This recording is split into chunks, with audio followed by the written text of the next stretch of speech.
For November 26, 1996, Biography with Jack Perkins.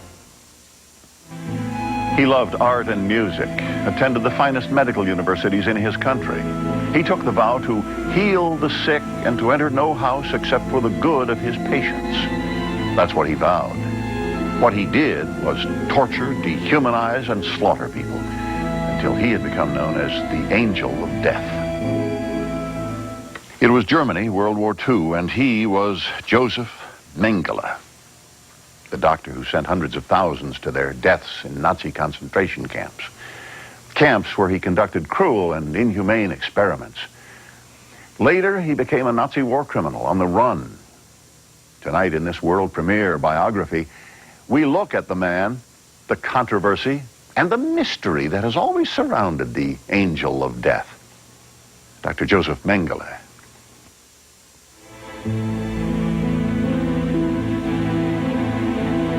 What system could have created a man like Josef Mengele, a medical doctor held responsible for selecting over 400,000 people, mostly Jews, for extermination in the gas chambers of Auschwitz? A man who conducted the most bizarre and painful experiments on twins, hoping to unlock the secrets of multiple birth, to genetically create the Aryan super race that would rule the world for 1,000 years to come.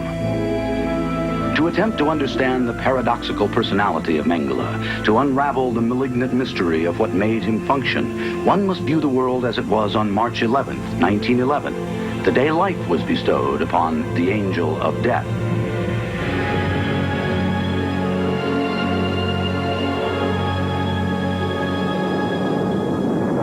Newborn Joseph's fatherland was on the verge of the Great War. It began in 1914. Joseph's father served in the war on the Western Front. And Joseph's mother, Walburga, managed the family's small farm equipment business and raised her three sons, Joseph, Carl Jr., and Alois. Joseph was the oldest, named for his maternal grandfather. The war ended in 1918 with the defeat of Germany, followed by the humiliation of the Versailles Treaty, which stripped it of most of its possessions and its military might. But the work ethic of the German people was not extinguished, and within a few years, a new nation was rising. Karl Sr. returned from the war and began to rebuild his company in Günzburg until it became the largest employer in the area, and the Mengeles, though not really old money, were the first family in that scenic Bavarian city and respected by all, a respect that continues to this day, in spite of the infamous doctor of Auschwitz, who was a native son. Karl Mengele spent little time on the factory floor in management, but rather remained upstairs inventing all sorts of machines for the farm, ones that would chop fodder, shred beetroot, cut chaff, spread dung. In some ways, he was not unlike his firstborn son, who years later would be at home all alone at night in the laboratories of Auschwitz, bending over his microscope, whistling a familiar tune, lost in the passion for his ghastly research projects. By the mid-1920s, Germany was becoming the cultural cauldron and scientific center of the world. Medicine and music flourished, and Berlin was considered to be one of the most sophisticated cities in the world, surpassing even Paris. New concepts of how the human race evolved were being announced and embraced by great universities. Charles Darwin was oft-quoted, and a science called eugenics, the study of genetic breeding, was causing a stir. Later, all of this would become the focal point in Josef Mengele's life. He knew at an early age the family business was not for him. Mengele's father was an autocrat. When he would come to the factory, he would come shouting. He was a very stern, authoritarian person. And Mengele's mother was cut from the same mold. She was a devout Roman Catholic, very strict, hard disciplinarian. Mengele got the feeling that he had to do something special to win their approval. It was not a warm, loving household. schoolboy friend remembers that even in school, Mengele would talk about how he had to do something great, how he had to achieve something academically to prove himself. Although the Mengeles were very wealthy by Günzburg standards, the factory employed almost 1,200 people. Their children went to public schools. First, elementary, then to the gymnasium, if you had academic aspirations. Josef Mengele did. A classmate remembers. An extraordinarily ambitious student. He always wanted to do something outstanding, to be a great scientist. Julius Diesbach, gymnasium student. Another school acquaintance called him aggressive and very patriotic. By 1930, Mengele enrolled at the University of Munich. He drove there in his own white automobile. He studied hard, but also enjoyed the good life. Tobacco, beer, ballroom dancing, and military finery. Munich was once again a political hotbed, and Josef Mengele became an ideologue after hearing Hitler speak about the superiority of the German race. Many students were swept up in this movement. Heredity and eugenics were oft-heard words in the scientific community, who for the most part backed Hitler and his mystical concept of the German folk, the folk who would not survive if parasites like the Jews were allowed to go unchecked. Anti-Semitism was gaining momentum. The medical community seemed to approve. Hereditary purity, euthanasia, sterilization of undesirables, and the prospect of racial superiority through eugenics preoccupied the scientific community. Eugenics became a most sacred word. This term eugenics was coined by Charles Darwin's cousin, Francis Galton, in 1883. It means literally good genes. And everybody at the time knew that you could breed animals in a certain way to get certain traits. And what Galton wanted to do was apply these principles to humans, to say, okay, look, we have obviously in society very successful people and sort of not so successful and very unsuccessful. Surely some of this is due to breeding, to genes, something to do with our biology. In Germany, it gets picked up in particular by a guy named Ernst Haeckel, and he takes Darwinism and turns it into social Darwinism. So Haeckel gives the politics a scientific flavor by saying, look, there's good biology to prove why the German people are a superior people.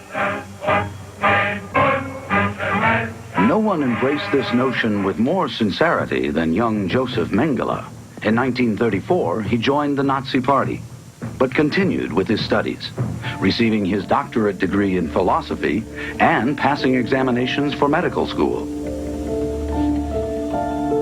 He moved to the University of Frankfurt and began research under the tutelage of Professor Ottmar von Verschuer, an ardent Nazi and top specialist in the science of eugenics, which would attempt to create the master race.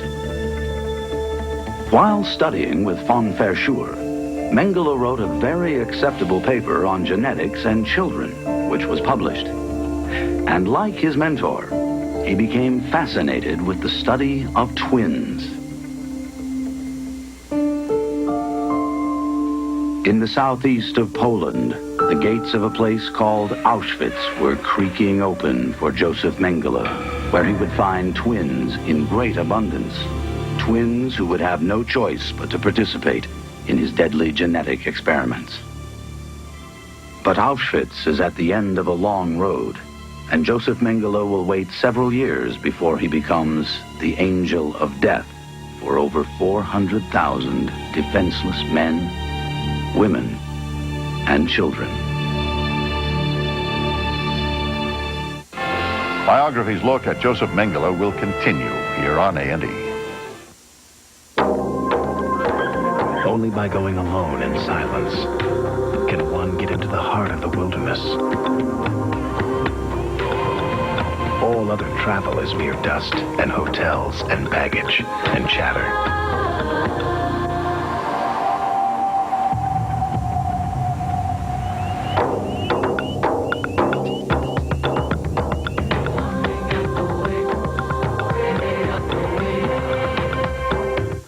This is no ordinary toothbrush. This is the Braun Oral-B Ultra. Clinically proven to remove plaque better than an ordinary toothbrush. Dentists say change your toothbrush every 3 months. We say change it forever. The new Braun Oral-B Ultra. Now is no time to discover your ordinary flashlight isn't working. Come on, snake light and rescue. Now you need the Auto Snake Light. Plug it in or run it on batteries. Be prepared. The Auto Snake Light. Very clever, Black & Decker. This year, more fathers and sons will spend Saturday mornings together. More couples will celebrate golden wedding anniversaries. And more friends will get to know each other a little better. State Farm is pleased to announce that last year, almost 2,000 fewer people were victims of drunk drivers because programs like Designated Driver are working. But we still have a long way to go. Please, be a good neighbor. Be a designated driver. Things a mess. Feeling stressed.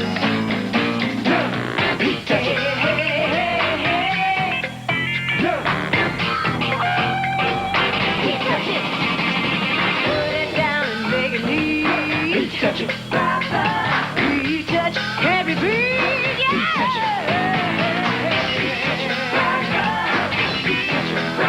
P-Touch electronic labeling systems. Our biography of Josef Mengele continues here on A&E.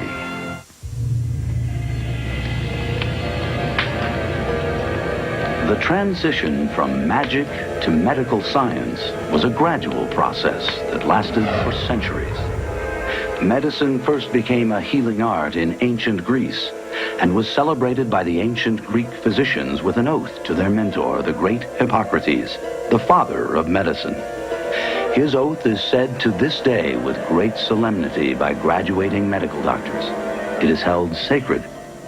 It is difficult to imagine that once Josef Mengele spoke words like this. The regimen I adopt shall be for the benefit of my patients, and not for their hurt or any wrong. I will give no deadly drugs to any. Whatsoever house I enter, there will I go for the benefit of the sick. Dr. Josef Mengele. But he did speak them, and the Hippocratic Oath was held with deep reverence by German doctors. And yet, somehow, into this great arena of culture and scientific growth that was Germany, black magic in the form of anti-Semitism and concepts of life unworthy of life were being added. A strange duality of being seemed to exist within the Nazi Party and Germany. The enigma of Nazi Germany is that it was such a highly developed, cultured civilization. How could Auschwitz come out of that, out of Bach, out of Goethe, out of this high culture? And the answer is because stamped in the human biology is the capacity for hate, for violence, for murder in all cultures.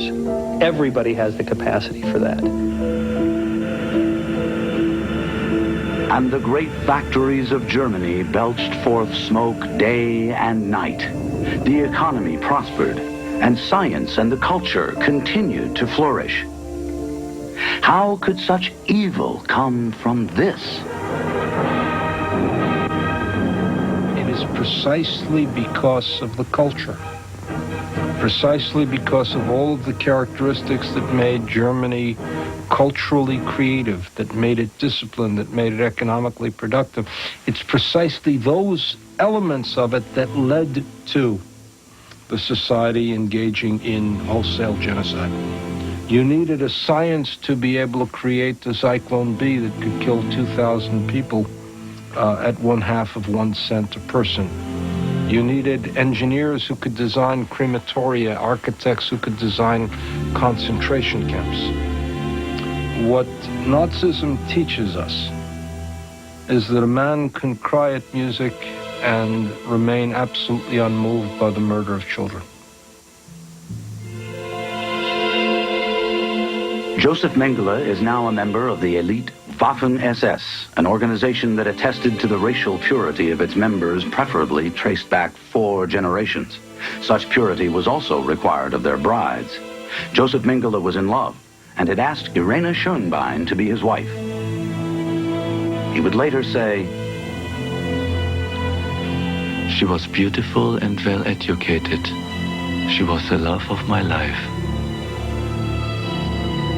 When he decided to marry Irene, there was some question about her background. There was apparently a child born out of wedlock in her ancestors, and Mengele had to write some sort of document to overcome any talk that this relative might have had some Jewish blood.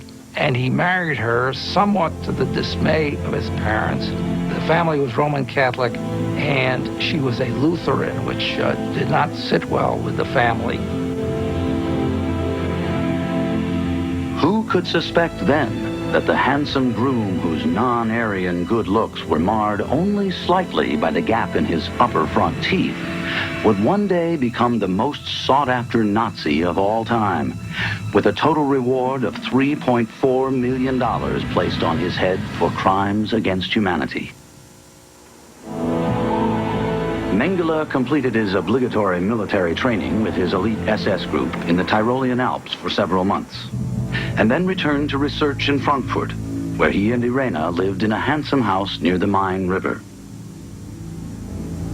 The attractive couple were often seen strolling together and enjoying their city and the feelings they shared. In September of 1939, the Lightning War, Blitzkrieg, began, and Poland fell to the Nazis in less than a month. As long as the war continued with swift German military successes, Mengele remained with Irena and continued his biological genetic research. But with war on two fronts, Germany had attacked Russia. Mengele and his unit were mobilized and moved into the Eastern Front. He was a frontline combat doctor. He sees combat on the Eastern Front. He's wounded. He's decorated. So, I mean, he becomes quite the Nazi hero. He's an MD. He's a PhD. He has numerous decorations for valor, for being wounded, and so on. Mengele had been awarded the Iron Cross First Degree, Iron Cross Second Degree, plus the standard decoration for service on that front. When his wounds were healed, he was declared unfit for further combat duty and volunteered for duty as a Lagerarzt, camp doctor. Why would someone so highly qualified in his type of research choose to go to a place like Auschwitz? Twins. He does his experiments on twins. Look, imagine what it is in the city of Berlin. How many twins can you study? And how many of those can you kill? Here he has 250 sets of twins at his disposal. Do with them as you might, all between the ages of 2 and 17, 2 and 18, whatever he wants to do with them.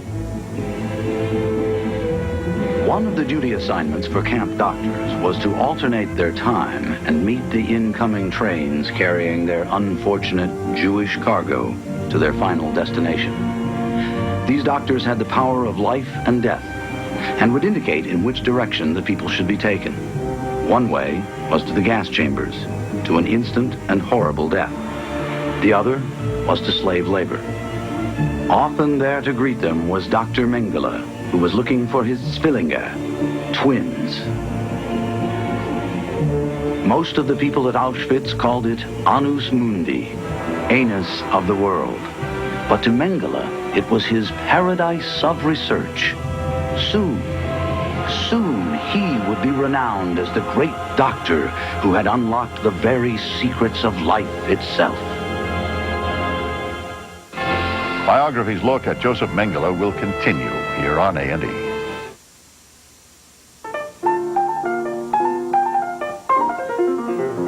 It was just one of those nights. Just one.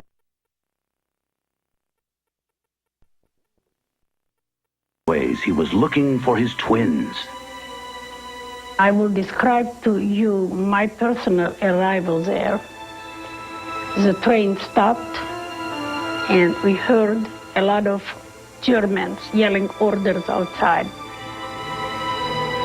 Surrounding the camp, as I looked outside, were these enormously tall barbed wires. Everything looked gray. The smell of the air hit you immediately, that stench of burned flesh. But my mother did grab my twin sister and me by the hand, and we just stayed in that place frozen. She didn't budge. I realized that my two older sisters and my father disappeared in the crowd, and I never ever saw them again. An SS was running up and down the platform and kept yelling in German, Zwillinge, Zwillinge, which meant twins. Stopped by and looked at my sister and me and demanded to know, are they twins? And my poor mother didn't know what to say. And she hesitantly asked, is that good? At which time the SS nodded yes. And my mother said, yes, they are twins. My mother was pulled to one direction.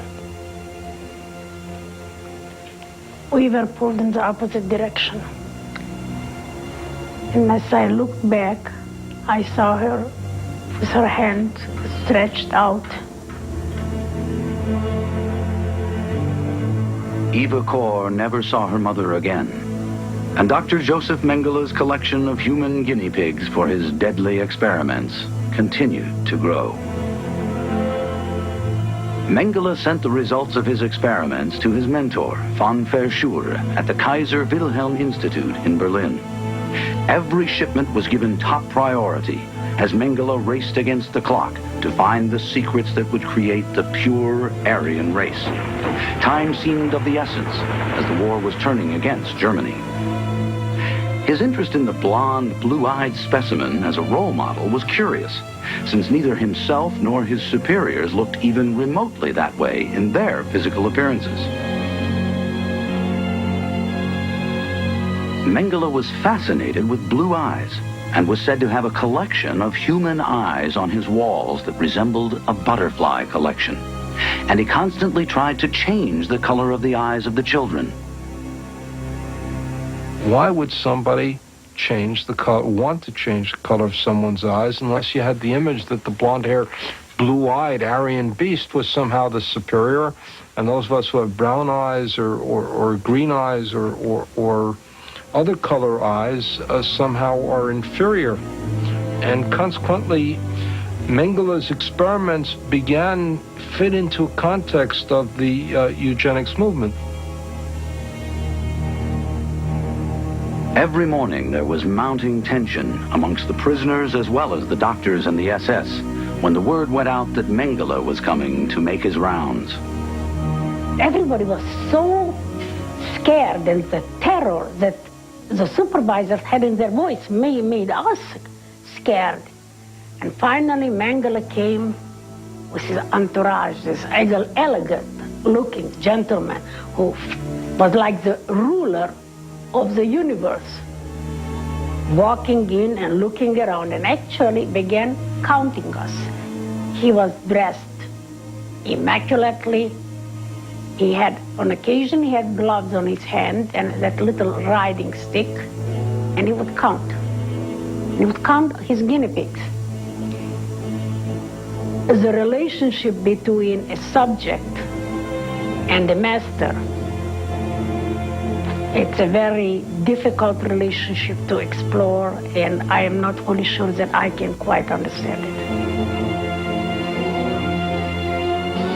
Mengele knew the effect he was having on the women and coldly calculated his manner to produce the desired result. Gisela Pearl, a Jewish doctor and prisoner, remembered. He delighted in coming before us, smelling of perfumed soap, so elegant, so handsome, his shirt that beautiful blue color. There were girls who would say to me, "Kissy, I would love to spend the night with Mengele." It was another way to drive us insane. You had to be insane to smell the crematoria and see him as an attractive man, one to spend the night with. At other times, his darker side would spill forth unchecked, and his rage was deadly. A survivor once saw Mengele shoot a 17-year-old in both knees because the boy was trying to steal a lump of coal. Then he grabbed him by the hair and blew his brains out with his pistol. "Stealing is verboten. You must respect the laws of this place." Then he calmly made his exit. Except for an occasional visit, Irena Mengele had not lived with her husband since he chose Auschwitz. The location was too distant and uncosmopolitan for her. It is questionable that she understood fully the extent of his crimes, and that he remained faithful to her is doubtful. I know cases where when the transport came to Birkenau, he picked out during the selection the most beautiful girls, Jewish girls, entertained them all night, and in the morning he shot them. In Paris,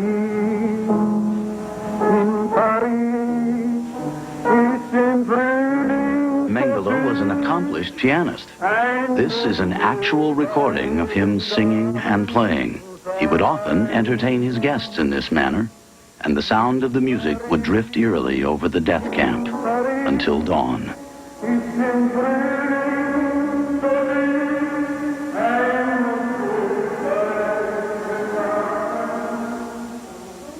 Was Mengele mad, deranged in some way? Or had the quest for unlocking the genetic secrets he sought destroyed any sense of human conscience as we understand it? Opinions differ.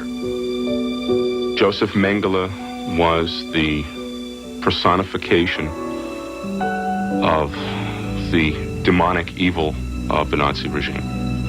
He has become, and justly so, a symbol of Nazi evil. It is impossible to read the West German indictment of Mengele, which graphically describes the scope of his crimes and details many of the specifics, without being overwhelmed by his monstrousness.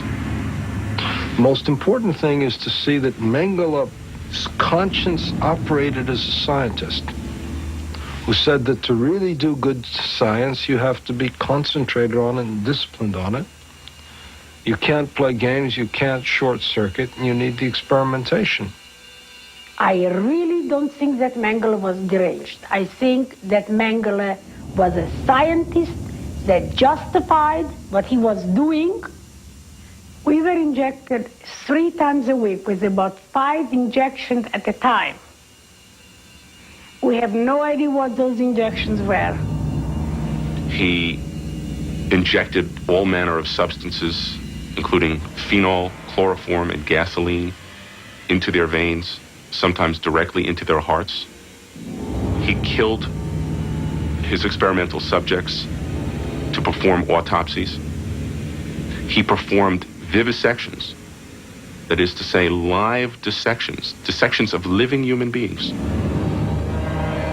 which of course killed him. Deranged or not, Mengele's days of experimentation were coming to an end. The Russian winter was approaching, and with it, the Red Army advanced toward the death camp. On November 26, 1944, former chicken farmer Heinrich Himmler, now head of the German SS, telegraphed all camp commandants and ordered them to dismantle the death works. Josef Mengele's odyssey from Auschwitz to a life of tortured freedom would soon begin.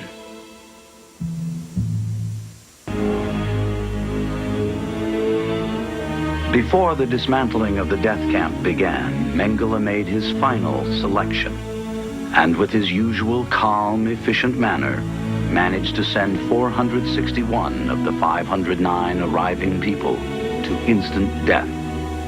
It was one of his last services for Auschwitz.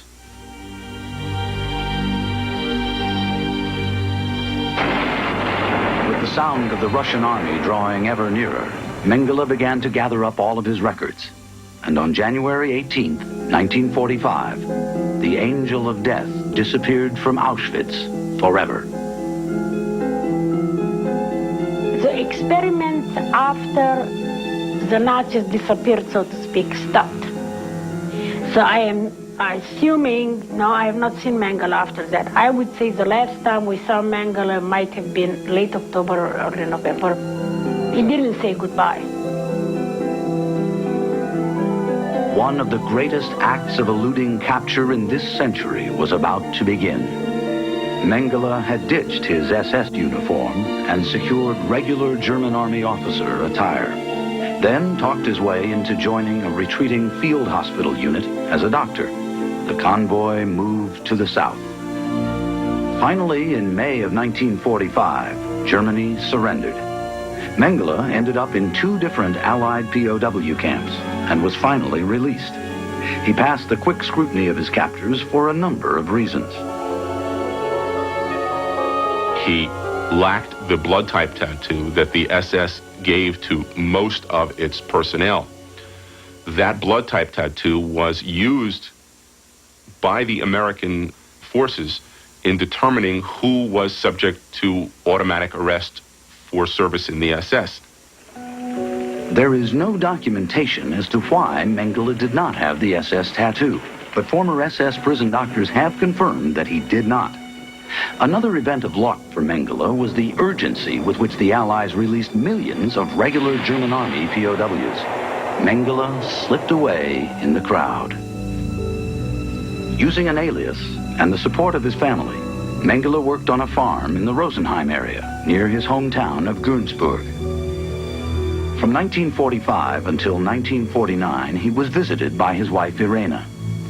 She was no longer happy with their situation, even though she had presented him with a son. Rolf Mengele was born in 1944, the result of one of his mother's visits to Auschwitz. War criminal lists were being circulated by the Federal Republic of Germany. SS doctors and other SS officers were being brought to trial. Mengele was frightened and asked Irena to leave Germany with him. She refused. Disappointed, but determined, Mengele fled to Italy in 1949. Soon after, he boarded a small freighter and sailed for Buenos Aires. Mengele felt secure about Argentina because of the pipeline called Odessa, a secret organization which offered a conduit for former SS members. The presence of many German communities was reassuring, and parts of South America even reminded Mengele of Germany. Some of the mountains seemed like Bavaria itself to him. Mengele felt at home living in this attractive residence in the Florida section of Buenos Aires under the name of Helmut Gregor.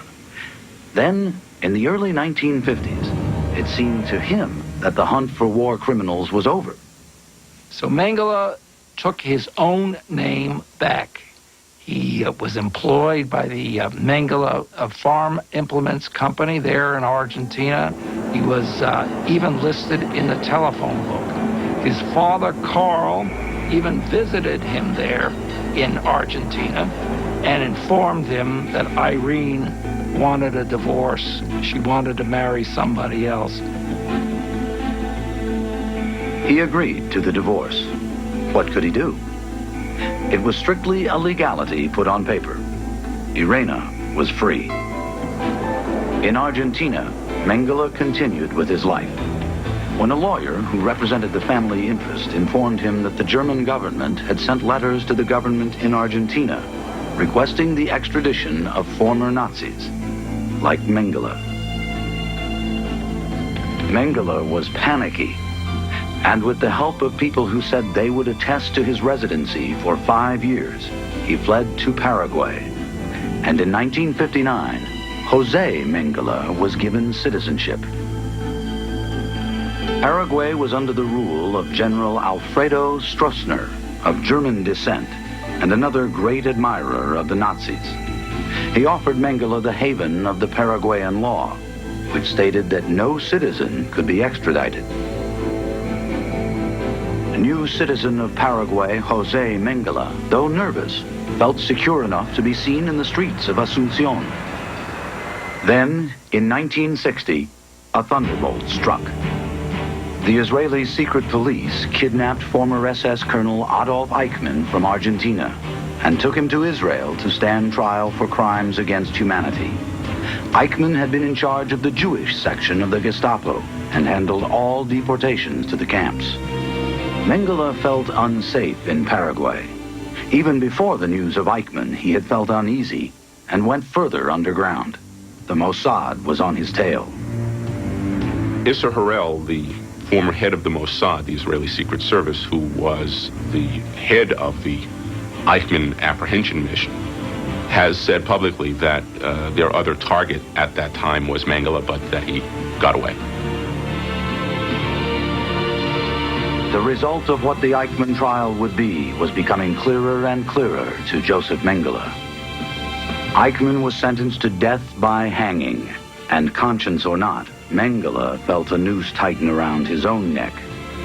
He set out on his final journey to Brazil to live the rest of his life underground.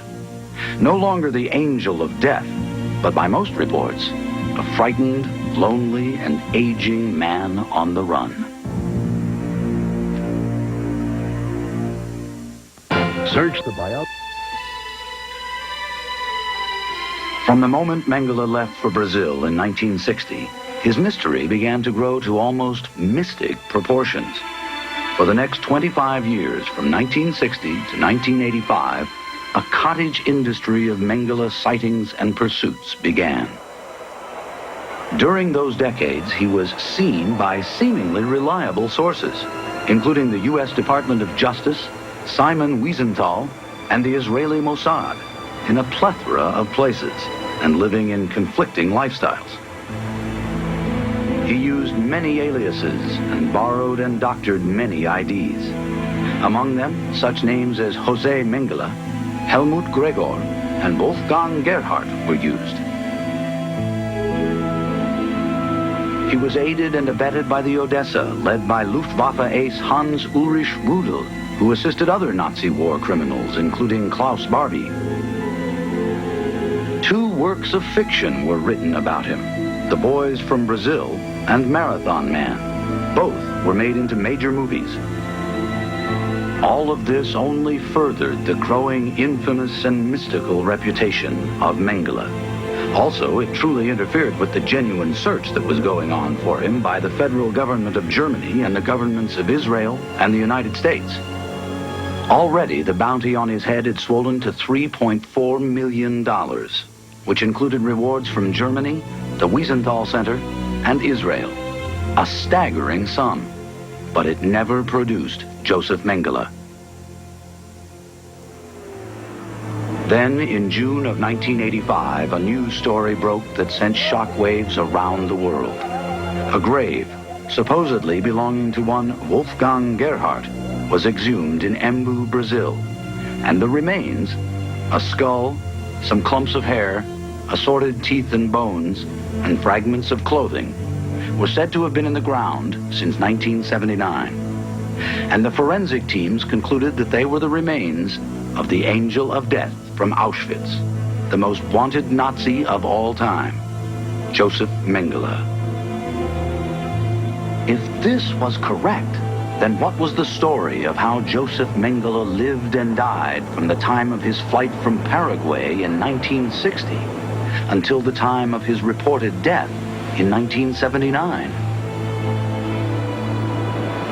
In Brazil, he was put in touch with a pair of Hungarian refugees, Geza and Gita Stammer. They were anti-communists, relatively sympathetic to the Nazi movement. They had fled to Brazil after the war. They agreed to take Mengele in as a boarder. They did not know his identity. They were told he was a Swiss named Peter Hablechet, and a small farm was purchased out in the boondocks of Brazil. Even so, Mengele had a tower built on the place where he could climb up there and scan the countryside to see if anyone was coming for him. Mengele spent an uneasy 16 years with the Stammers, which included a move to a larger farm near Sao Paulo, Brazil, again purchased by the Mengele firm in Günzburg.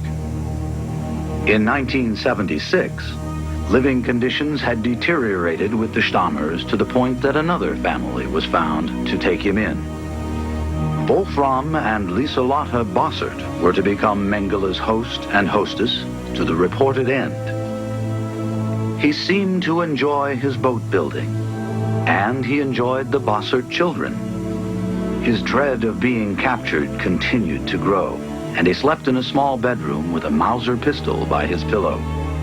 He was not living the opulent good life that many thought. Life was closing in on him. He was buoyed by a visit from his son Rolf in Sao Paulo in 1976. Later, Rolf would say in an interview with Bunte magazine, "My father always maintained that he had done nothing wrong at Auschwitz.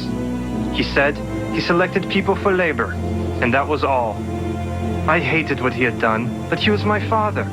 I wanted to believe him." If the evidence uncovered in 1985 is to be believed, then 1979 was to be a fateful year in the life of Josef Mengele. In 1979, the Bosserts took Mengele on an excursion to a beach about 50 miles from Sao Paulo. Mengele went wading in the surf. He was up to his waist, and he suddenly disappeared. He had suffered a stroke, fallen beneath the waves, and drowned. By the time they pulled him out and dragged him to the beach, he could not be resuscitated.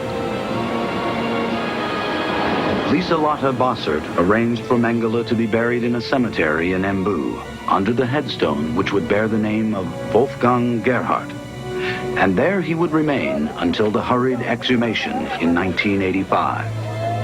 The forensic experts from Israel, Germany, and the United States entered the scene. The remains were sent to a DNA expert in England, who managed to secure a low-grade DNA sample for comparative purposes. That DNA comparison was delayed for several years by virtue of the refusal of Mengele's widow, Irena, and his son, Ralph, both in Germany, to give us blood samples. Therefore, I went to Germany and protested with 3 other twins, including my twin sister, and protested in front of the Mengele factory. And I said simply, we had to give a lot of blood in Auschwitz. How about Ralph giving a drop of blood for the sake of DNA study and truth? Finally, the German authorities pressured Rolf and his mother Irena to provide the requested blood samples. And ultimately, they relented. The DNA test was performed. The DNA analysis alone concluded with 99.9 certainty that the man who was buried at Embu, Brazil, was the biological father of Ralph Mengele. In 1992, the Department of Justice, complying with a request from the Attorney General of the United States, issued 2 highly detailed volumes entitled In the Matter of Josef Mengele. The report concluded that the United States had never had a relationship with him. That after painstaking research and forensic examination, the department determined that the remains found in Brazil were in fact those of Josef Mengele. The governments of Germany and Israel announced their agreement with this conclusion. The matter of Josef Mengele was officially closed. Many people will never be satisfied with the manner of his death, or even the reality of it. There seemed to be no sense that justice had been fulfilled.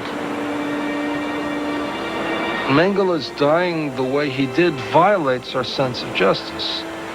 If we think of Mengele dying, we'd like him to die of cancer, limb by limb, organ by organ, after acute, great, terrific, painful suffering. Instead, Mengele dies by drowning. May have had a stroke and drowned. Period of time, 2 minutes, 3 minutes. Even if he knew what was happening at that moment, the suffering's over. Dr. Gisela Perl, a survivor from Auschwitz who had studied medicine in Germany, said, I know that all of the medical students were instructed on the Hippocratic Oath. It was like a page from the Bible, that document. And Mengele, he made a dirty piece of paper of it. Indeed, Josef Mengele had once spoken the sacred words of the Hippocratic Oath. Now if I carry out this oath and break it not, may I gain forever reputation among all men for my life and for my art. But if I transgress it and forswear myself, may the opposite befall me. The angel of death, the medical madman of Auschwitz, had become death itself.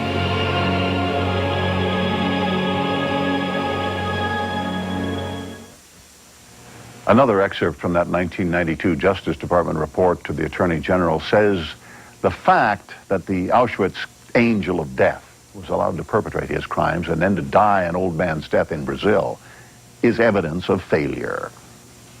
And it was a failure that allowed Josef Mengele to walk the earth the rest of his life, a free man. Wednesday on Biography, Nostradamus, many believe this 16th century half-doctor, half-magician, predicted some of the most frightening events in history. The rise of Hitler, the assassination of